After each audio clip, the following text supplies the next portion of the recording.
بسم اللہ الرحمن الرحیم۔ میرے محترم سامعین، آج جو میں آپ کی خدمت میں شرعی مسئلہ ذکر کروں گا اس کا عنوان ہے اگر وضو میں وضو کی نیت نہ کی جائے تو کیا وضو ہو جائے گا؟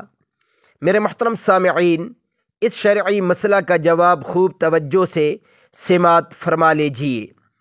اگر وضو کی نیت نہ کی، جیسے دریا میں گر گیا یا بارش میں کھڑا رہا اور تمام اعضائے وضو پر پانی بہہ گیا تو وضو ہو جائے گا، یعنی اس وضو سے نماز پڑھ لینا جائز ہے لیکن وضو کا ثواب نہ ملے گا۔